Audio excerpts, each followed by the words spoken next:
প্রস্তাবনা রেখেছেন যে সীমান্ত প্রকল্পের উপরে একটি স্মারকগ্রন্থ করার আমরা আপ্রাণ চেষ্টা করব, তার জন্য একটি স্মারকগ্রন্থ করার জন্য।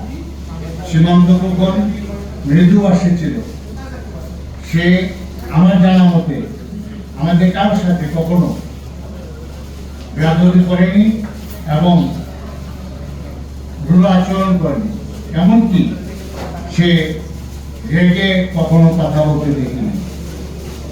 কিন্তু দুর্ভাগ্য, সীমান্ত আমাদের মধ্য থেকে সকালে চলে গেল। আজকে আমি আবারও তার আত্মার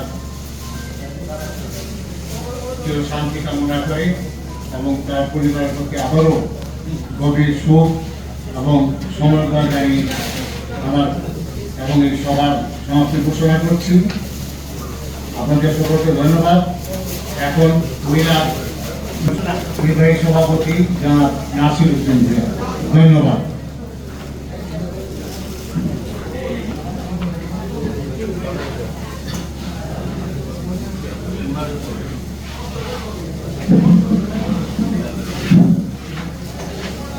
সম্মানিত উপস্থিতি, আমি বিনয়ের সাথে অনুরোধ করছি